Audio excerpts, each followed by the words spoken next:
Welcome to Walk About the Galaxy, the You Can't Be Serious astronomy podcast, where the science is universal, the opinions are personal, and the sponsor is physicsal. We are Strange, Charm, and Top, the astroquarks, also known as Josh Cole, Addie Dove, and Jim Cooney, coming to you from the Walkabout Studios at the University of Central Florida. Be sure to stick around at the end of the episode for updates on WTG shirts. Ooh. Not just t-shirts, WTG shirts. This is very exciting. Our stumpers are spectral. Spectral. Spectral. Jim, Redshift or Blueshift? First, I want to say I'm always serious. So.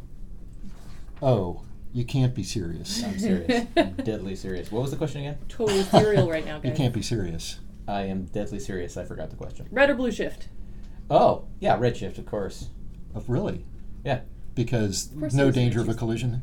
Well, yeah, I mean, the color blue is nicer than the color red, but the galaxies, all the distant ones have redshifts, so that's cool. Yeah, That's one of but the wouldn't it coolest be facts in super all. exciting if you saw... It would be terrifying if every galaxy had if a everyone blue had a shift. blue shift. Then they would all be headed this way, and we'd be headed toward a big crunch, and that would be terrifying. Well, would it be terrifying? I mean, part of... Is Existentially terrifying. I know that it's... Is it more existentially terrifying than the prospect of the heat death of the universe and no big crunch ever?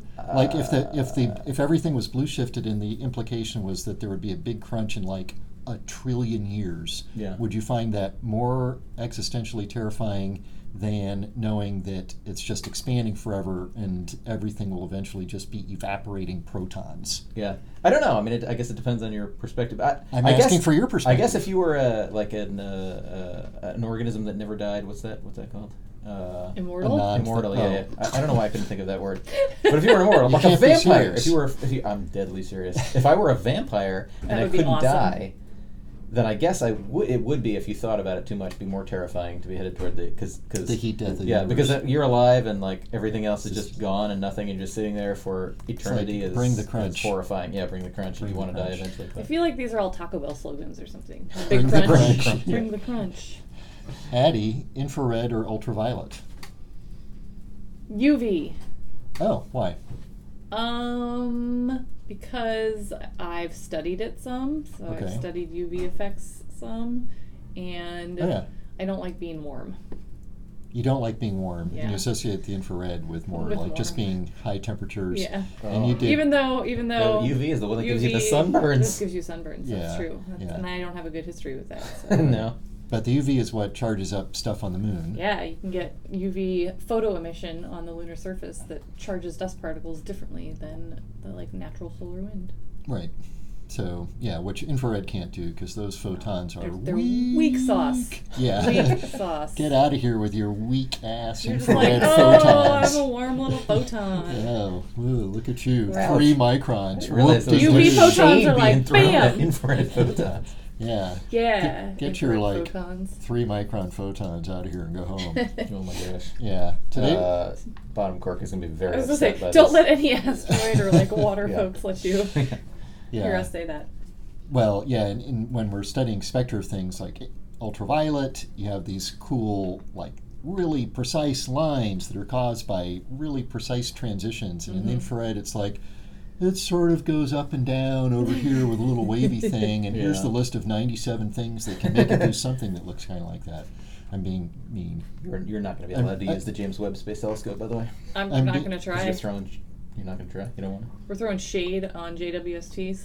Well, Wavelengths. JWST is looking in the infrared at Yes. photons that were originally true. ultraviolet. Oh, true That's fact. true, higher energy photons. And that, why are they ultraviolet? Because of... Redshift! Yay! Full Way to tie it circle. all We should together. just end the episode Full right circle, there. and we're done. But we're not. Today Oh. we're talking about rogue planets, intergalactic filaments, how maybe black holes aren't black holes but are white springs or something like that, and a very old tree with clues about the Earth's magnetic field. But first, this episode of Walk About the Galaxy is brought to you by the Waals Force, bringing you water droplets, geckos, and spiders on the ceiling for as long as there have been ceilings, and soon to bring you gloves to let you climb a glass wall like Spider-Man. The Waals Force is proud to sponsor this episode of Walk About the Galaxy.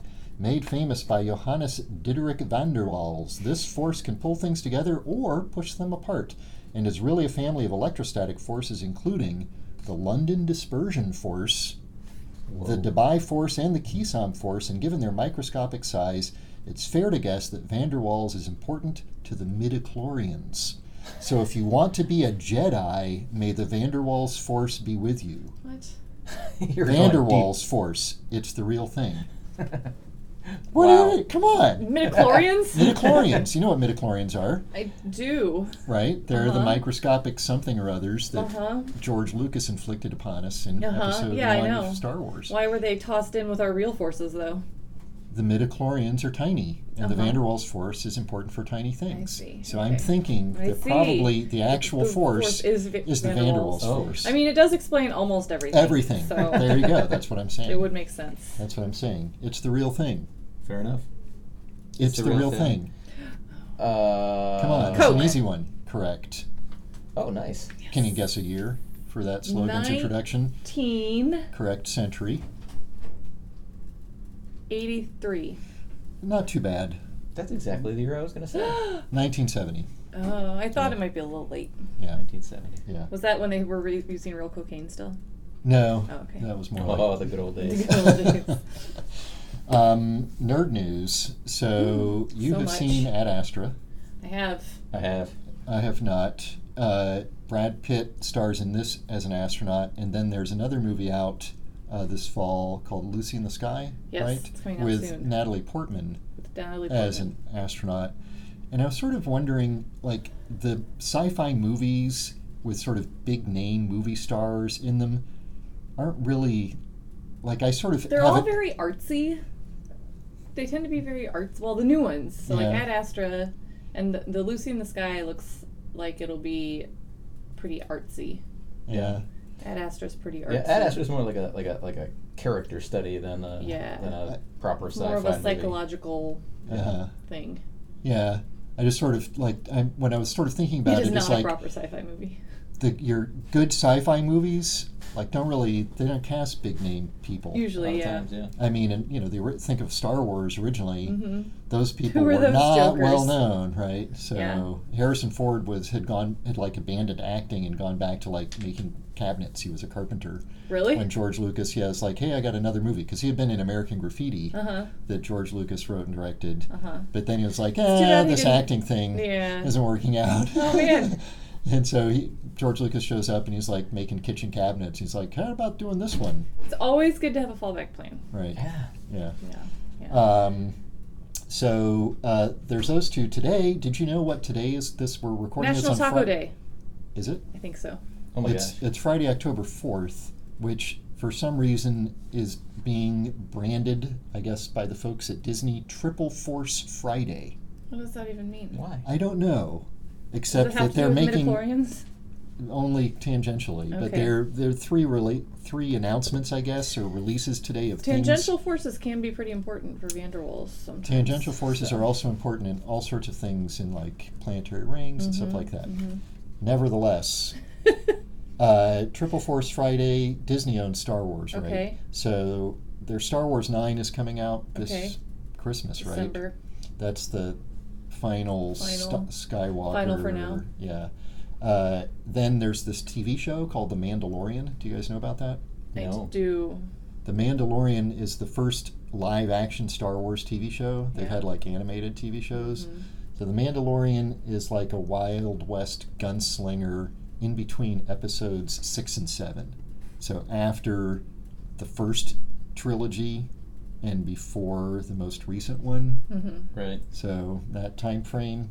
But to see it, you got to, guess what? You got to sign up for yet another subscription Yes! TV channel. They're ruining TV. Disney Plus. There was like this brief Oh, moment. actually, though, Disney Plus is, I don't know, it's a pretty good deal. Is it? Nah, not really. Let's get them to sponsor the show. They do. I think with Disney Plus, you also get like ESPN though, or something. Well, they own ESPN. They own ABC and ESPN and Yeah. that stuff. So Yeah. It's not that these are good deals or bad. It's just like there's just too many. yeah, Like, yeah. To get, it's just frustrating. Netflix, Hulu. I mean, I don't like Amazon monopolies Prime. either, but No. there's got to be some better system that we can work out. This is just going to become Until you all the can get- channels again. Until you can Right. get all those companies to like agree with each other, though, there's not going to be a better system. Yeah. Yeah. there was this sort of brief shining moment when only Netflix had discovered this business model. Yeah. Right. And that was like, you had your TV and you subscribed to that one thing and you had everything. Right. And then everybody's like, hey, wait a minute. Why don't, instead of us giving that to Netflix, let's just do our own thing. Yeah. So away we go. So Disney Plus, The Mandalorian, and then the third thing that makes this Triple Force Friday is something about some new Star Wars game, Oh. which I don't. Do either of you play Star Wars games? No. Okay. Well, we kind of sucky. Wow. We're sucky nerds We're for very that serious. one. Like It sounds like a marketing ploy. Triple Force Friday. Yes. The Mandalorian, I think, comes out in November. Cool. Star Wars 9 in December. Space news. Mm-hmm. This past week, people were sort of dubbing it Black Hole Week because there was a lot of black hole related news of black holes gobbling things up. And one of our science topics has to do with black holes. Excellent. Did you know about these gobbling up black holes? I don't understand the question. I guess not. Sagittarius A star got super bright, so they think that something at the Ooh. black hole center of our galaxy finally gobbled up something. There was some Ooh. gas glob called G2 that they noticed drifting by a few years ago. Not G2. And so maybe, right. So it maybe gobbled that up. And then sort of serendipitously, they captured the black hole at the center of some distant galaxy eating a star. And so it tidally stretched it apart. Oh, I did see about that one. Yeah. It was like, this image is amazing until you realize what It's it not in it. is. Yeah. Something being torn apart. Yeah, Aw. spaghettified. Yeah, sort of. Sort of, yeah. Tidally stretched into smithereens, which is as black holes are wont to do. There's some other like space news. Starship. Starship did a big announcement that was like, hey, we have a Starship and we're going to fly it. Yeah, and it looks ridiculous. Yeah. Right? Starship, the Giant, SpaceX, it looks like Giant, Flash shiny Gordon. 1970s Or 50s 1950s, yeah. rocket. Yeah, those are interesting. So it's super fat. Yeah. It's not exceptionally tall as a rocket, but it's very Well, thick. but that's partly because it's not the primary rocket. This is the thing on top. This is the thing that goes on top of the BFR. Seriously? This is Yeah. still just the thing that goes on top? Yeah. Oh, man. But they are going to test flying it. But And like, even this and they're thing saying can go to orbit. Yeah, so they're going to say they're going to try to launch this thing to orbit within a year. within a year, which is... This is so just Although they have built it in like a very short amount of time, so... right, so it's going to work for sure. Uh-huh. This is SpaceX's sort of Shiny. independent of NASA or anything like that. Elon Musk wants to Go to Mars. colonize Mars, and Yep. here's the rocket to do it. So that's cool. They've got two sort of independent teams competing with each other to come up with their best version of this thing. Mm-hmm. Yeah. Yeah, they have one in Florida and one in Boca Chica, Texas, which is where they've been Chica. doing most of the development, but they have a Right. group in Florida doing it now, too. Right. But there was some shade thrown by Administrator Jim Bridenstine. I saw that. He tweeted, this is because Musk had said that they were going to do this announcement, and Bridenstine said, that's cool, but also don't forget that we have these commercial crew contracts that you're still supposed to live up to, Right. that the American taxpayers are paying for. Right. So, but then when Elon Musk was asked about it, there's this hilarious little clip of him doing this little, like, kind of thing. You'll have to watch the YouTube video to see the face. Because somebody asked him about it, and he's like, did you say commercial crew or SLS? Because the NASA rocket SLS is also behind, right, so even more it's so. all a mess. Yeah. And then Virgin Galactic just announced the other day that they have a contract with the Italian Air Force to fly researchers, human-tended payloads with the Italian Air Force. So they're going to fly researchers to do experiments on their ship. Okay, so On first a step, suborbital flight. marry an Italian, Yep. move to Italy, join the Air Force. Mm-hmm. All in like the next so, 6 months. so you maybe, can get so that we done can do in the that. next 6 months, so Yeah. then you can be in line to fly on that ship. Yep. Good Yep. deal. Or maybe just get a contract with them or something. Yes, That another might, that might option. be easier. Or find a way to make a few $100,000 just buy a ticket. I feel like these Air Force flights are going to happen before the tourist flights. Really? Mm-hmm. Okay. So interesting developments, and there will probably be astronauts going up on new launch vehicles into space on a number of different new launch vehicles within the next year, because we've got Virgin Galactic Spaceship 2 has already flown people to space a couple of times this year. So that's sort of a proven thing, and it's just they're sort of like getting ready to like, okay, we're going to start taking our backlog of deposit-paying customers and taking them up into space. Mm-hmm. Blue Origin has their own suborbital launch vehicle called New Shepard, and we've had experiments fly with them several times, and they have stated this year that they were planning to fly people into space this year. We haven't seen it happen, and the days are running short for 2019, yes. But probably within a year. And then you mentioned the commercial crew. There's 2 different vehicles, SpaceX's. SpaceX and Boeing is building Starliner. Right. That goes on top of a ULA launch vehicle, I think.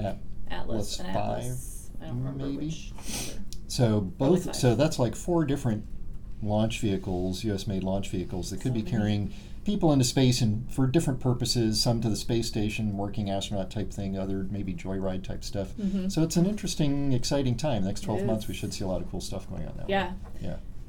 There were just the most people on the space station that had been happened in a long time, 9 people. Yeah. And it was and also like a huge international participation. There were like 5 countries or something represented. So that was putting the cool. I in ISS. Yeah.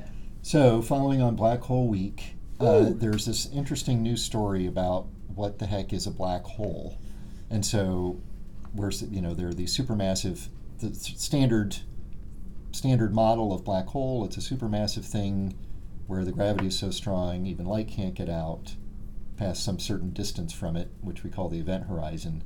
But then there's always been this lingering problem of what exactly is going on inside the black hole, and at the center all the equations have, give you an error, 404, site not found.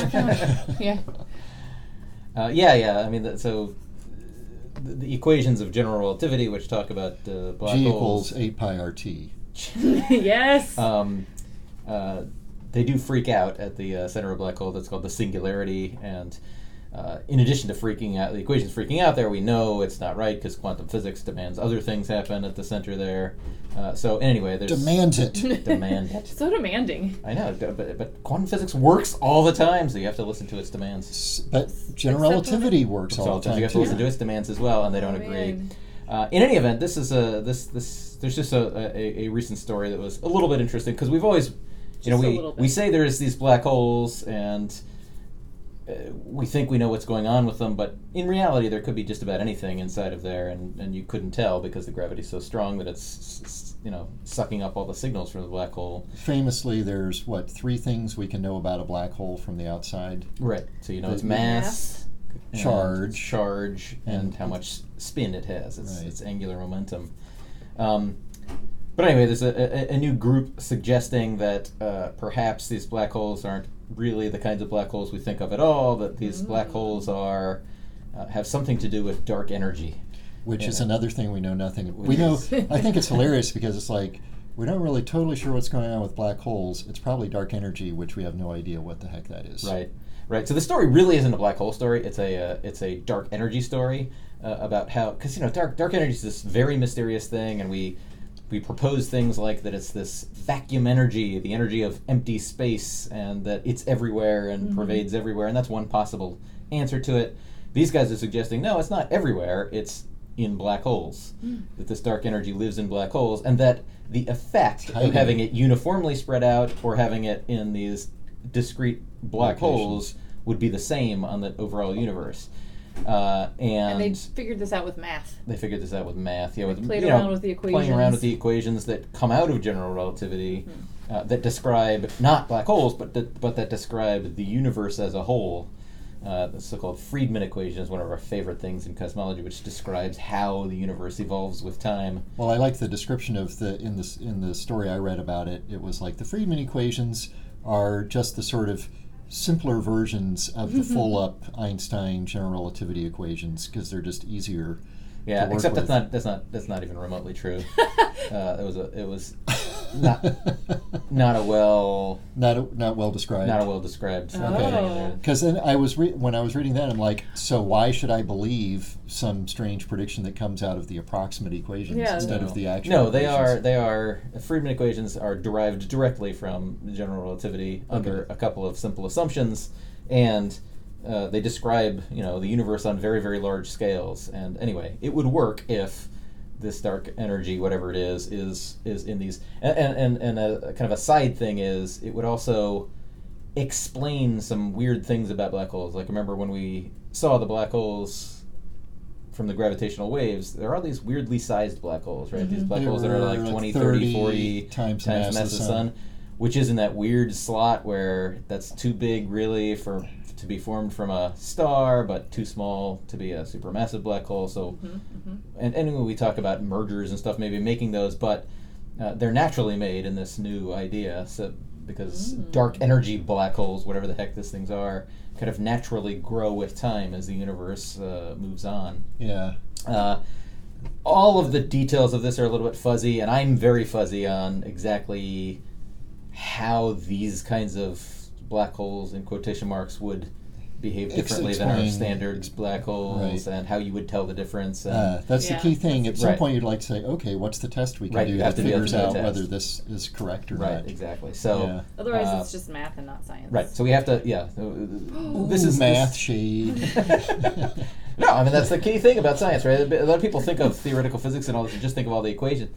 Obviously, these things have to match up to observation. The real test of anything in science is observation and experiment. Yeah, you have to make a prediction. Actually has to work. Yeah. In the end. So we'll see about this. This is just the beginning of this discussion. So for now, we're not going to throw away our old concept of black holes, but we'll just be aware that maybe there's some weird things going on. Yeah, those black hole mergers that we saw the gravitational waves you're mentioning, those black holes were like 30 solar masses each, or 20 or 30 times the mass of the sun. Yeah.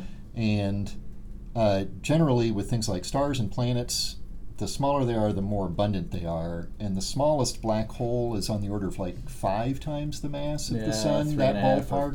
Something like that. A few times the mass of the sun. So you would think those would be sort of the most abundant. Right. And therefore, you would expect mergers of 5 solar mass black holes to be more common, right? You would.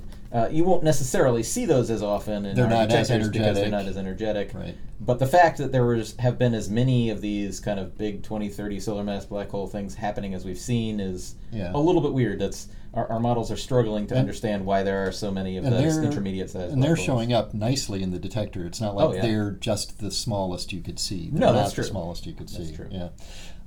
So that's cool. We will do one of our shorter segments before I drop the trivia on you guys. Okay. So there's just a story about, it sort of relates a little bit to general relativity. So I'm going to use that to segue over to rogue planets. Okay. We've talked about recently about I-2 Borisov, which is the second discovered interstellar comet to come and pay a visit to our solar system. This one's it's still here, folks. It's still in our solar system. It makes its closest approach in December. Yeah. And we actually caught it pretty early. Yeah. And so it's on its way in towards the inner solar system. So that's a comet that formed around some other star and got scattered away from that star by some gravitational interactions, maybe with another star or a collection of stars or even galactic forces. The same thing could happen with planets. And there's a lot of times when you run numerical models of like how planetary systems form in order to like get the planetary systems we see around other stars. So like all these planets with really close in giant planets, right? You actually end up kicking out a bunch of other planets that maybe had already formed, but they get so much energy that they get kicked out of the system. It perturbs their orbit so much. One planet comes in because the other planet gets tossed out. So our theory predicts that there should be tons of these sort of rogue planets. Roguing around, prorogued. Just going on a walkabout. Just going on a walkabout. They're walkabout planets. They're walkabout planets doing a walkabout the galaxy. That's right. Yeah. We should really trademark that somehow. Yes, before the rogue planets take it from us. Right? Our galaxy, Milky Way, we've got on the order of a few hundred billion stars. Figure a few hundred billion planets. Even if 1% of those end up going rogue, that's 1 billion rogue planets zooming around out there. So we haven't actually seen one yet. Of course, in Star Trek, The Squire of Gothos, there's a rogue planet. Of course, yes. And there are other rogue planets in Star Trek too, but started with Squire of Gothos, as you all know. When we discover the first rogue planet, do you think we'll call it Rogue One? That would be awesome. Especially since it's Triple Force Friday. Especially on Triple Force Friday. Good way to tie it together. But there's a discussion about how would we see these. So you could get very lucky and one could come through the solar system like these comets do, but planets are less abundant than comets. So then you have to be really lucky. But some of the ways we've seen exoplanets, planets going around distant stars, is through gravitational microlensing. Yeah. Whoa. Where you're looking at a star and a planet around a star just combined with that star makes it a non-spherical mass distribution, basically. And mass distorts space, and it causes light to travel differently, which is the same thing a lens does. Like your glasses lens bends light, and a star in between you and some other object also bends light. And if you put a planet on that star, it's like a flaw in the lens, and it produces a different sort of blip. So these rogue planets can also produce these gravitational microlensing events. And some of the new space telescopes, they're speculating, may be able to see these rogue planets that way. So, like, you're... Oh, don't ask me for more explanation about that, because I can't provide it. No, I'm just thinking, so like, in order to see this, though, you're going to have to be staring at a star from at least one angle, looking at it, and saying, like, oh, well, this blip we see is due to some sort of rogue planet, not just due to, like, natural variation. Repeatable. That's and it's not the thing. repeatable, because it's going to be a rogue planet that just, like, happens to pass in front of the star. Like... Yeah. It seems super difficult to sort of demonstrate many of those observations. If you do have two telescopes, even, on tiny little Earth looking at something very far away, that sort of binocular vision, you see those events slightly differently and at slightly different times that can confirm that it's a microlensing thing. So that's one thing. If you catch it in two telescopes at once. Yeah. But these are not like the way great odds. Well, I mean, the new study is suggesting that with some of these new telescopes coming online... Which ones? Which J-dub? ones? Not J-dub, as we call it. Getting awful familiar with that telescope, given that you're never going to use it. I know, we've had a long time. W first. W first, and Euclid. Yeah. Okay. Usually the way we see exoplanets, planets around other stars, is we see this repeating signal with this microlensing thing. It's just this freak event that happens, and it could be caused by gravitational microlensing from a planet, but it could be something weird went on with that star. Yeah. That caused something. And one of the things we've learned from Kepler, staring at all these stars, stars is do weird stars things. are super complicated. They do. They're burping and bulging, and I don't know what bulging means, but they're doing it. Stars are doing it. Belching and bulging. Bulging, yeah. Great. So, Triple Force Friday is the inspiration for your trivia. Great. I'm so inspired. We're on this. One of the announcements today on Triple Force Friday was another Lego version of Millennium Falcon. The Millennium Falcon. That's not the trivia question. The trivia question is, how many different versions of the Millennium Falcon has Lego produced? Ooh. Bonus for the number of pieces in the smallest and largest. Wow. I have the when smallest, those things happened. I bet you don't, but maybe you do. I might. Maybe you do. So there have been more than one version of the Millennium Falcon released by Lego. They've announced another one today on Triple Force Friday to go along with Star Wars 9, which is coming out in December. The Rise of Skywalker. I'm a little bit... What do you all think about these, like, the Star Wars titles? It's like Jedi up, Jedi down, Jedi back up again. I don't know. It's just like, okay. It's like the death of the Jedi, the return of the Jedi, the last Jedi. Now he's back. The Rise of Skywalker. Yeah. I don't know. They seem a little bit... Life is cyclical, Josh. Okay. May the Waals Force be with you. That's right. I'm going to use that in a paper soon. Let's talk about your tree. Let's talk about my tree. I thought I had a really sad thought there. I had this tree in my front yard, and it's no longer with us. Oh. But that's not the tree you want to talk about. No. There's an ancient tree. Yes. That they found recently because they were digging up excavation for a power plant, a geothermal power plant, though, which is pretty cool, in New Zealand. And they found this awesome old tree that is known as a Maori. It has a Maori name because the New Zealand peoples. It's called Kauri, Kauri. I'm not sure exactly how to say it. And it's New Zealand listeners, let us know. Yeah, let it give us a sound bite. So it's a type of tree that lives for a really long time. So this one had probably lived for about 15 to 1700 years or something like that. And it was buried in soil, and they found it, and it probably lived about 41,000 years ago. Okay. And this is interesting because right around that time, we think there was some sort of magnetic almost reversal. So the Earth's In the magnetic Earth's field magnetic field. changing which side's north and which side's south. Yeah. So it was like a really complicated time when it was sort of starting to flip. So the fields would have been very complicated, but it didn't actually end up completely flipping at that time. Yeah. Apparently the way the Earth's magnetic field, it's not like picking up a bar magnet and then just rotating it. No. It does some weird. Well, have you seen 2012? I have not seen 2012. Isn't that the one? Where the magnetic field turns off or something? It's one of those Does it? disaster Is that one of the movies. horrible I things think that happens in I think 2012? So, yeah. But it does some weird reconfiguration, gets weaker, Right. and then Yeah. sort of reappears in the opposite way. Yeah, it gets And the- weaker because the you have a part that lot it of gets- more like localized bloops of magnetic field and stuff Like you that. have on the moon Like, and Mercury and and stuff. Mars and stuff like Mars. that. Yeah. And then getting weaker is the Yes. key here, right? Because Yes, the yeah. magnetic field protects us from charged Yeah. All particles sorts of streaming nasty in from things. the sun and so forth. So if the magnetic field gets weaker, you get this bigger flux of high energy particles that, Yeah.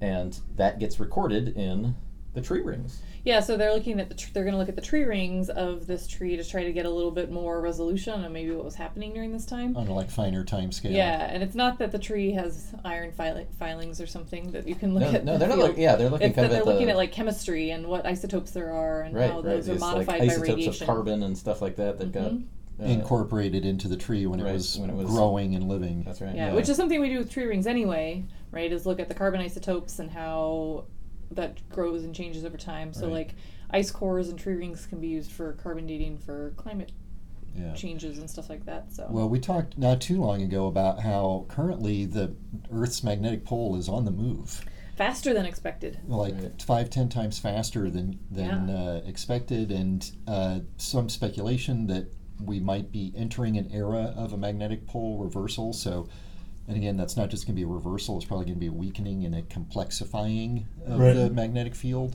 And And don't these worry, not gonna days, happen this week, but yeah. it's not going to I mean, it's probably sort of happening, now, right, but it's but- probably going to be continuing to happen for some time, Right. decades Yeah. or centuries. But 40,000 years ago, they didn't have to worry about what does that do to your GPS satellites No. or your power grid. No. But with a much weaker magnetic field these days, then you have all sorts of consequences for our sort of global. Both orbiting satellites, but then as the field gets weaker, also, I mean, you also have a lot of ground-based assets that can Right. get fried, and Right. and we've seen events even with our strong magnetic field when big solar storm events. There's damage that can happen. So Where major chunks of power grids were fried basically from large solar flare events that were too much for our magnetic field. So hang in there, magnetic field. Yeah, we need seriously. you. I mean, I've heard predictions that like there could be catastrophic things that happen. I mean, you get a big solar storm at the same time as our magnetic field is getting weaker. yeah. It could like shut down essentially all electrical grids on Earth for decades. A long time. Yeah. Not that the thing was last decades. It's just like if all the power grids in the world go down, like the time it Takes a takes to long get them time. back up and fix all that infrastructure is not Not it's not like your trivial. power's coming back in a week. Your power's coming back in a decade. Just like call local power companies like, oh, my power's out. Yeah. It's like, Yeah. Turns we're out reporting everyone on Earth. widespread power outages. Yeah, no, I mean, So it could be catastrophic if something like that happens. And you can have some pretty detrimental effects to the atmosphere and things like when you have this Yeah. high energy too. Also, NASA also recently warned that Saturn's rings may not be as large as the solar system. So there's several things to be worried warnings. about, Yeah. warnings here. Our next topic was about intergalactic filaments. We're just all over the universe We today. I like This it. is close to my heart because I've done some research in the past on the large scale structure of the universe. That's looking at how stuff is distributed over very large scales in our universe, and you see all these neat images. Maybe we can post one about there are these We'll see. computer simulations of what the matter distribution looks like on very large scales, and it looks like this cool spidery filamentary type of pattern. And at the densest parts of that, which is like where the filaments intersect and things like that, that's where galaxies and live. clusters of galaxies live.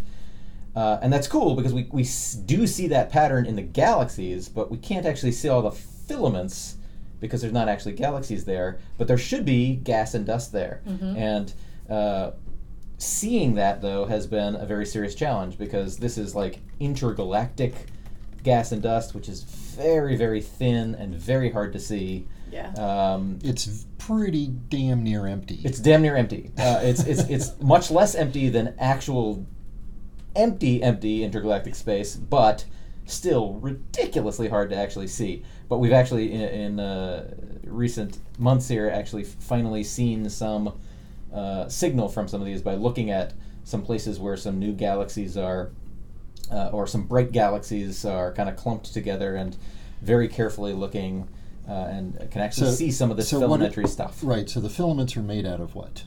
It's mostly filaments hydrogen of gas. mostly Hydrogen hydrogen, gas.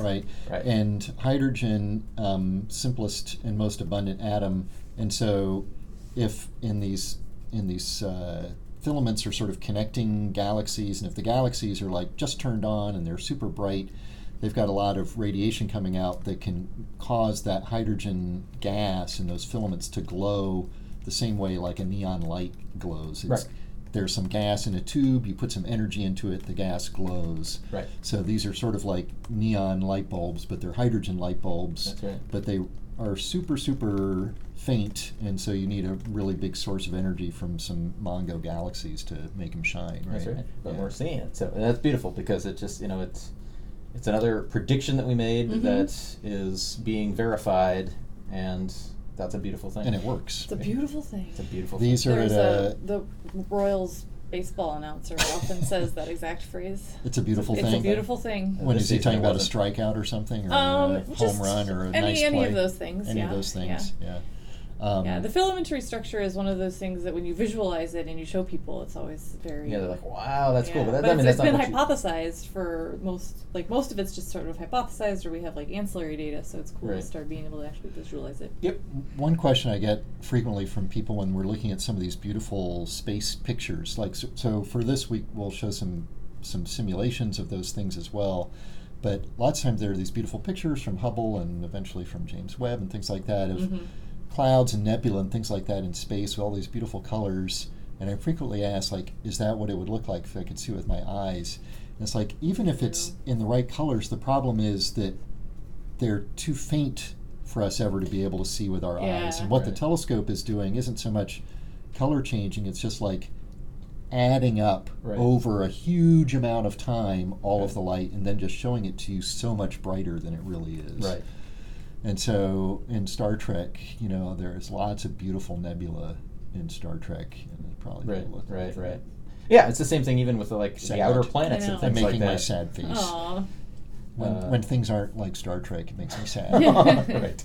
But yeah, it's even on the outer planets and things like that. The sunlight there is ridiculously dim. If you were standing on Saturn, you can't stand on Saturn, of course, no surface. But if you were, it doesn't look like the images from Cassini necessarily because those are longer exposed. Yeah, it's really dark. It's really far away from the sun. Yeah, the sun is not very bright out there. And like on Pluto, we have some beautiful pictures of Pluto. And it's like, oh yeah, that's a thing, and that's the color of that stuff on Pluto. Yeah. But if you were there on Pluto, it'd just be pitch dark night. It'd be so dark. Yeah. Because the sun, would just be like a really this bright star. Right. Yeah. Yeah. And that's one your source of thing. light. Yeah. They actually, well, I won't say anything. Say it. She's touching Spoiler her- alert. Okay. Is it about... It's about Ad Astra. Spoiler alert for Ad Astra. Yeah, so spoiler alert.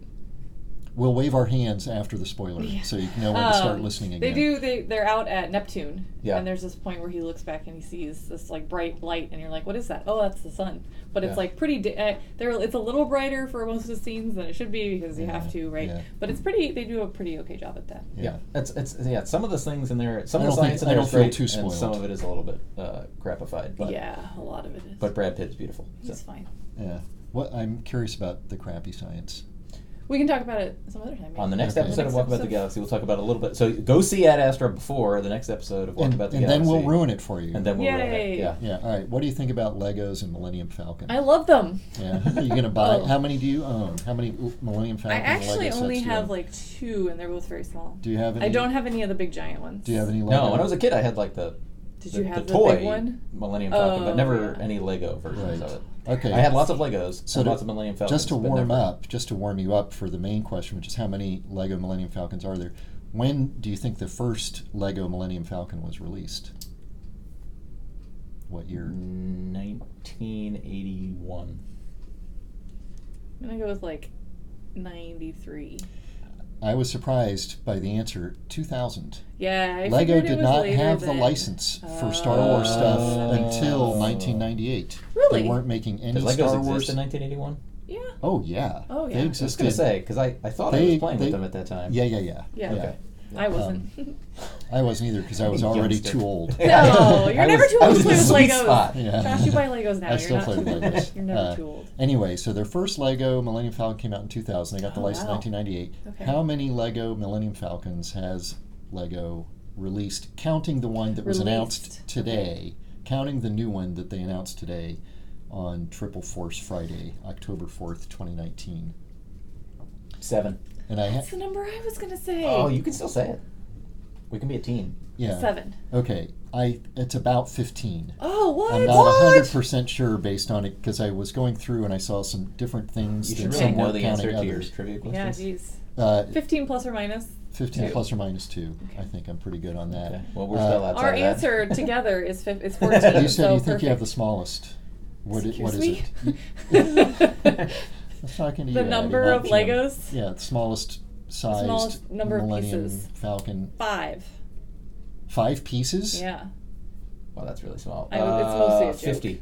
I think it's closer to like 25. Well, they did one in an 2011 Advent calendar set. Yeah, I have that one. That's the one. That's the smallest, has 13. Oh, okay. So But it's a very good It's a likeness really good one. of the Millennium Falcon Yeah. from just That's because 13. they make the pieces look customized. This one's not. I'm gonna go That off. one's- this I'm one's going not, off. This one's not super customized. Jim Am I goes going off off. on the same? No. Jim goes off I'm on friggin'. Falcons. I do I'm hate gonna lose my customized handle. pieces that are like only for one specific thing. Yeah, it's like in the beginning I thought Legos there's like 4 or 5 different shapes of Shapes. things, And and then you deal could make with it. The awesome thing was you use imagination. You could make the thing that they wanted you to make, or you could make a zillion other things, and it was awesome. Right. Now you can make the thing they want you to make, and that's it because all of the pieces are like differently shaped. Right. Yeah. Come on, That's Lego. not entirely true. It's not entirely and true, a lot but of it's the kits, I think they've gone true-ish. back a little bit better. Freaking out. Just get into some fewer- damn bricks and Yeah. use your imagination, yeah, right? Yeah, Because a lot of times they build like little rocket engines, and usually it's like a barrel that you stick in a thing, and Yeah. those are definitely like reused parts. So I like things like that. Yeah. It is different than when we were kids. Right. Yeah. And anything that's different is bad. How as we many all know. pieces in the largest Millennium Falcon Lego set? It is a lot. It's ridiculous. It's the 1400. one- No, it's like 3,000 or something. 7,541. Yeah, I was gonna say five. Yeah. The Ultimate Collector Series Is set. that the one that was like 3 years ago or something? 2017. Yeah. Yeah. Almost all of them That are one like is discontinued, amazing. can't get them anymore, which is how they can get away with always introducing a new version. So anyway, there's a lot of Millennium Falcon Legos out there, ranging from 13 pieces up to 7,000, and there are several that are in the sort of 1,000 piece range, which is pretty big. Fun, but expensive. They are expensive. Maybe not the 13-piece one, but the. That was part of an It was part of an calendar. advent calendar. So Yeah. it wasn't, but there's the little like little small kit ones they sell Yeah. for like $5. I think I have that one are of those too. Yeah, they're like 50 pieces or something. Yeah. While it may have felt like the time to assemble the ultimate Lego Millennium Falcon, it was just another episode of Walkabout the Galaxy. If you liked this episode of Walkabout the Galaxy, write us a review in Lego bricks and submit it to Lego Ideas to be a new official Lego kit. If you didn't, we're pretty sure you did, but you just haven't realized it yet. Be sure to like us on Facebook to get all our updates and check out our website at walkaboutthegalaxy.com. Soon, you will be able, actually now you can go there, click on WTG Stuff, choose your shirt, find the ID code, and very shortly, perhaps by the time you listen to this episode, click a link to take you to the UCF Foundation page where you can make a donation and receive your own Walkabout the Galaxy t-shirt. Woo. Subscribe to our YouTube channel, Walkabout the Galaxy, where you can see Addie imitating, what were you imitating? You were imitating Musk. Elon Musk's expressions in his little exchange with Jim Bridenstine about how fast rockets are getting built. Catch up on old episodes wherever you get your podcasts. Thanks to our listeners in Victoria, Australia, and around the world. Follow us on Twitter. At @walk_the_galaxy. And ask us questions anywhere using hashtag #WalkaboutTheGalaxy. Our theme music was composed by Richard Jurisic. I'm Josh Caldwell. I'm Addie Dove. I'm Jim Cooney. We're the astroquarks signing off until the next episode of Walk About the Galaxy. Rogue!